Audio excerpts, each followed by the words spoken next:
Alors je vais, comme on a tous, et j'en prends largement ma part, un peu dérapé, je vais aller un petit peu plus vite parce que je sais qu'il y a certaines notions que beaucoup d'entre vous connaissent déjà largement.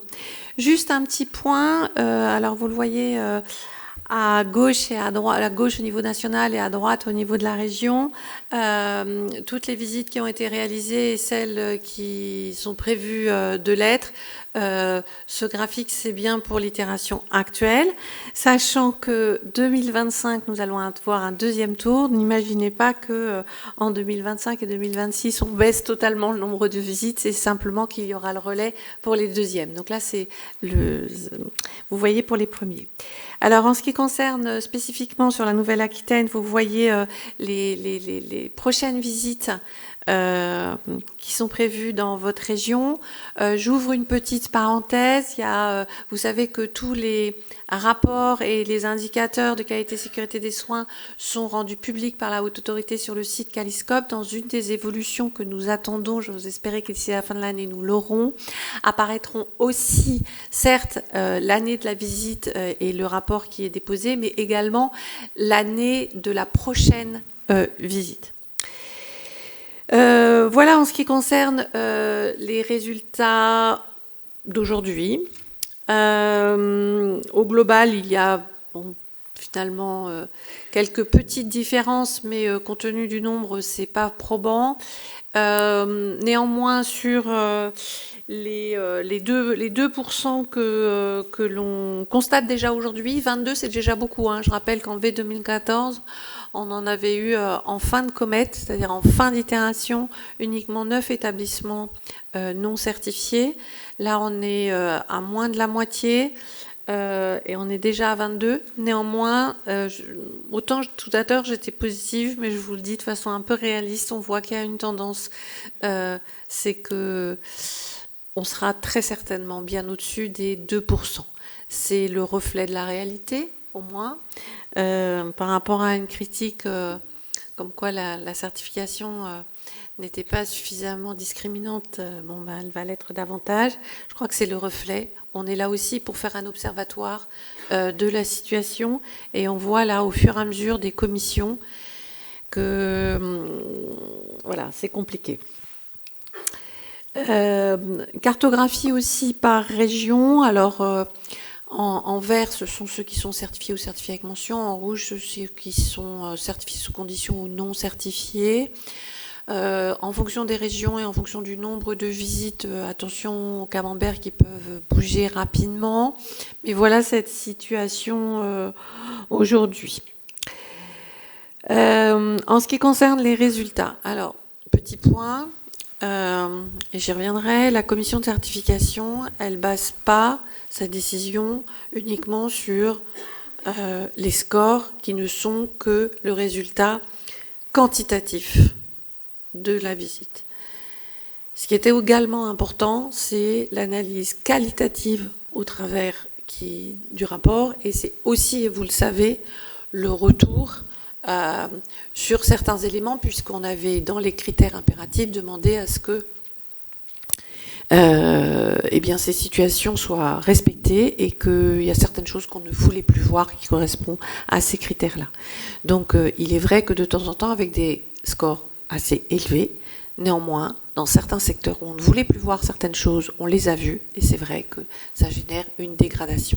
Par ailleurs, la commission est très sensible, non pas uniquement, c'est pour ça que je voulais vous montrer ces chiffres-là, pour vous montrer que on suit la cohérence des décisions, mais certes, un score global affiché comme ça ne montre pas parfois certaines hétérogénéités de résultats à certains critères.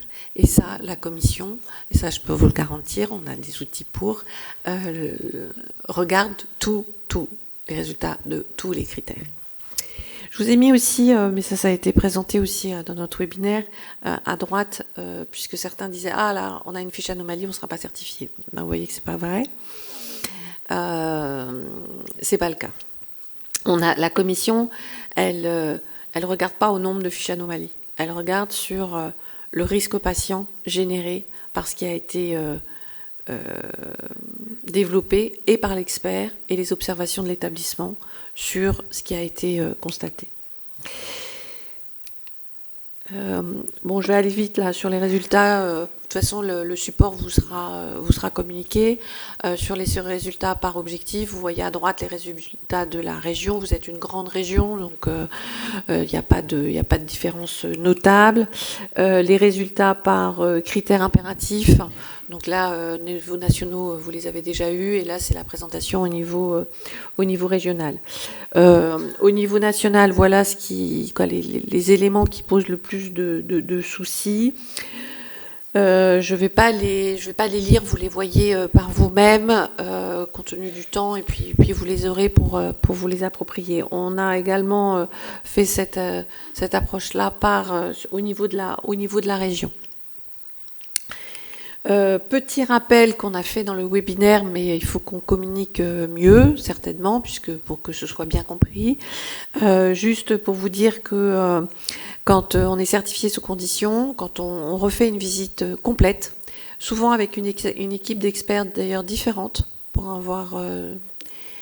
si jamais effectivement il y avait un phénomène qu'on a voulu lever, d'experts visiteurs dépendants, mais qui parfois, tant que l'homme sera homme, existera, je crois. Mais il faut savoir qu'en deuxième visite, ne s'offre plus aux établissements cette possibilité. Il n'y a plus la possibilité d'avoir une deuxième certification sous condition. C'est uniquement on est certifié ou on ne l'est pas. Et en ce qui concerne les délais, pour les certifications sous condition, on est plutôt à facilement 1 an. On a beaucoup de dérogations qui nous sont demandées.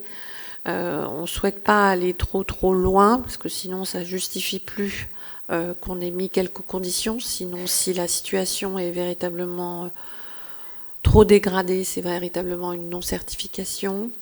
Et puis une non-certification, c'est entre 12 et 24 mois. Et on commence à refaire des visites.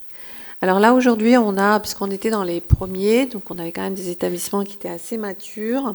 C'est juste pour vous montrer la proportion, quelle a été la suite des certifications sous condition. Donc voilà la répartition. Vous voyez que c'est pas parce qu'on est certifié sous condition que on en a eu quelques-uns qui ont été certifiés avec mention. Et il y avait vraiment des choses sur lesquelles il fallait revenir, et en 1 an ils ont totalement corrigé. Néanmoins, la proportion là de un quart de non certifiés dans nos prochaines prévisions, je crains que ça s'alourdisse bien davantage. Je voulais rappeler l'importance de faire une note de contexte. C'est important que l'équipe d'experts, et donc faites-la nous. On ne vous a pas donné, pour pas compliquer, on veut simplifier, donc on ne vous a pas donné de cadre avec des cases à remplir sur le contexte. C'est pas l'objet. En plus, en fonction des établissements, c'est pas la même chose. Mais véritablement, dans l'esprit, donnez-nous un petit peu la température de votre établissement. Est-ce qu'au niveau social, comment ça se passe? Est-ce que vous avez eu des événements ces derniers temps qui vous ont posé réellement problème et qui ont été des obstacles au développement? Est-ce que vous avez bien sûr quel est le climat social de votre établissement? Est-ce que vous avez des secteurs qui sont totalement fermés? Pourquoi? Comment? Un expert qui a cette information en amont, forcément, il arrive avec plus de billes. Même s'il fait des recherches sur les articles médiatiques qui ont pu être posés, même si effectivement on a tous ces éléments qui peuvent être relayés au moment de la réunion de préparation, donnez-nous ça en amont, comme ça on pose tout de suite et on cerne directement les sujets qui sont préoccupants. On l'avait fait pour post-Covid, parce qu'il y avait des secteurs où c'était absolument impossible et ça justifiait des reports, mais continuer à les faire, c'est véritablement précieux. Ça fait gagner du temps à tout le monde, et des gens qui sont éclairés sont forcément des gens plus efficaces. Et puis, en ce qui concerne, j'en finirai là parce que je réinterviendrai cet après-midi sur d'autres sujets. Il y a l'outil Caliscope. On espère aussi pouvoir être lisible sur mon espace santé. Et puis, vous avez les pages du site internet, mais j'y reviendrai tout à l'heure. Et si, pendant la pause, vous avez des suggestions d'amélioration pour... le CK et les structures régionales d'appui sont là pour vous accompagner, bien évidemment, adapter. C'est des relais de territoire extrêmement précieux.